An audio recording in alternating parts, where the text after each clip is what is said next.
Assalamualaikum warahmatullahi wabarakatuh. Halo semuanya, jumpa lagi dengan saya Chow Sing Sing, kurator dari podcast Horror Night Story.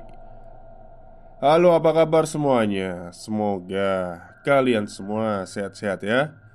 Dan seperti biasanya, pada hari ini saya kembali dan akan menghadirkan sebuah kisah mistis untuk kalian semua.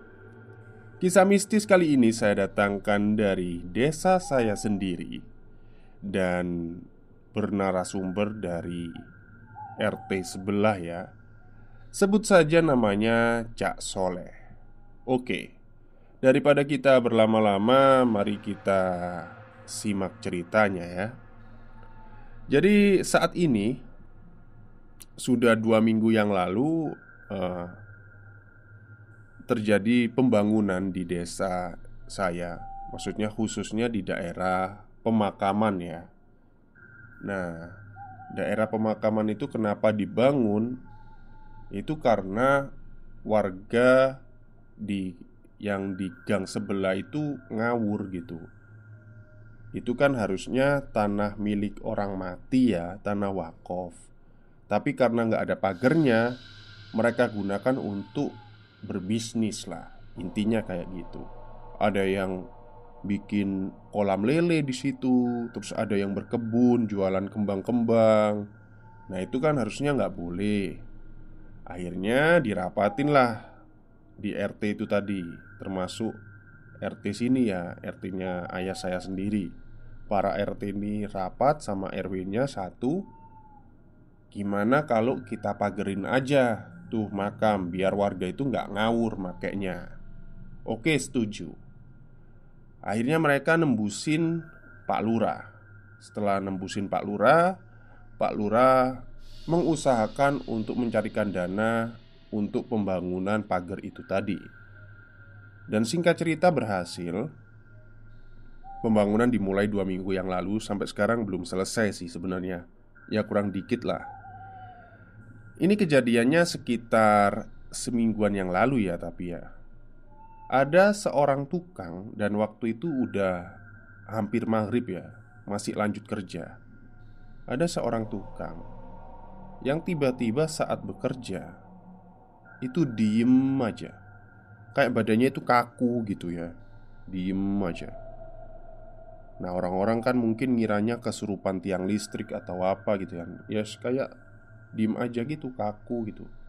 Nah di sini tuh ajaibnya di sini. Ketika diangkat atau maksudnya itu berusaha dipindahin sama orang-orang itu, orang-orang itu kayak nggak kuat, kayak berat banget nih orang. Entah dosanya atau apa ya nggak tahu ya. Pokoknya berat banget. Nah akhirnya orang-orang inisiatif panggilin aja deh orang yang bisa kayak gini. Akhirnya datang tuh Pak Mudin. Pak Mudin itu kalau di kampung itu ya orang yang bagian pengajian-pengajian itulah ya. Pokoknya bagian-bagian agama lah. Pak Mudin datang. Terus ya udahlah dibacain doa. Akhirnya orang itu sadar lagi gitu kan. Ditanyain kenapa ya dia juga bingung, nggak tahu, nggak sadar apa-apa. Tiba-tiba itu kayak blank pikirannya.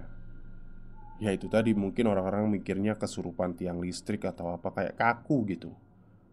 Nah singkat cerita setelah kejadian itu pekerjaan dibubarkan. Karena udah sore dilanjutkan besok paginya. Nah malamnya Cak Soleh ini adalah ketua RT di wilayah gang itu ya. Itu keliling bawa senter. Terus ngelihat ke arah makam lah. Lihat pembangunannya juga sampai mana sih pembangunannya pagernya itu ya kan. Nah saat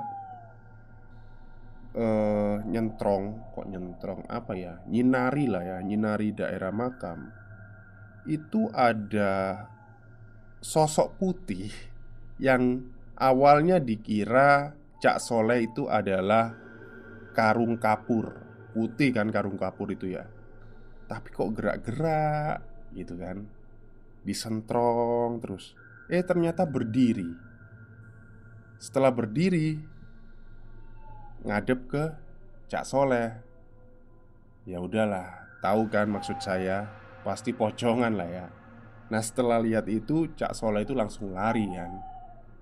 Tapi Cak Soleh ngomongnya wajahnya gelap gitu, nggak kelihatan. Tapi wujudnya memang wujud pocong. Cak Soleh lari, terus cerita ke orang-orang gitu kan. Tapi orang-orang juga sebenarnya memahami ya, karena ya udahlah wilayah makam, dan juga dulunya makam itu terkenal juga angker lah. Tapi sekarang udah enggak sih, enggak seberapa angkernya. Oke, setelah kejadian itu semua pekerjaan lancar. Dan ada satu lagi kejadian yang cukup eh, mengagetkan dan ajaib menurut saya. Ada kolam lele, tadi saya ceritakan banyak kolam lele ya di situ ya, di sekitaran makam. Akhirnya kolam lele ini tadi ditutup semua sama geragal. Geragal itu kayak, ya intinya direklamasi lah ya. Direklamasi, ditutup, sama ratakan sama tanah gitu kan kolamnya. Tapi ada satu kolam yang diisi batu, diisi pasir, itu nggak penuh-penuh. Maksudnya itu nggak nutup-nutup. Sampai akhirnya Cak Soleh ini inisiatif ngambil kayu terus dicelupin gitu. Dipikirnya kan dalam banget tuh kolam. Ternyata ya ukurannya cuma sepinggang orang dewasa. Kan dangkal banget kan. Tapi kok pasir itu nggak penuh-penuh sama batu gitu. Padahal sudah datengin satu pickup pasir lagi, tapi tetap aja nggak penuh-penuh. Karena merasa ada yang aneh, ditanyain, "Ini kolam punyanya siapa?" Nggak ada yang ngaku. Nggak tahu kalau kolam ini, nggak tahu. Dari dulu udah ada kolam ini. Akhirnya didatengin lah lagi Pak Mudin. Pak Mudin datang, mencoba menerawang apa yang ada di situ. Dan singkat cerita Pak Mudin ngomong, "Kolam ini biarin aja lah. Soalnya eh, dari dulu yang menghuni daerah ini udah ada kolam ini," katanya gitu. Intinya itu punyanya penghuni di sini gitu. Penghuni di sini tuh maksudnya ya udah jin gitulah ya. Karena dia juga udah tua, katanya Pak Mudin umurnya udah 500 tahunan di situ. Oke, akhirnya kolamnya itu cuma dipagerin doang. Ya, dipagerin kecil-kecilan lah biar orang-orang nggak nyemplung ya waktu ke makam gitu kan. Jadi kalau sekarang saya lagi ke makam gitu ya ada kolam itu. Dan masih ada lele-lelenya itu. Oke, mungkin itu saja yang bisa saya sampaikan untuk hari ini. Dan jika kalian punya cerita atau kisah seram, bisa dikirimkan lewat email yang ada di deskripsi setiap video saya ya. Jadi nanti saya baca-baca dulu, terus nanti saya ceritakan. Baik, mungkin itu dulu dari saya. Saya pamit undur diri. Wassalamualaikum warahmatullahi wabarakatuh.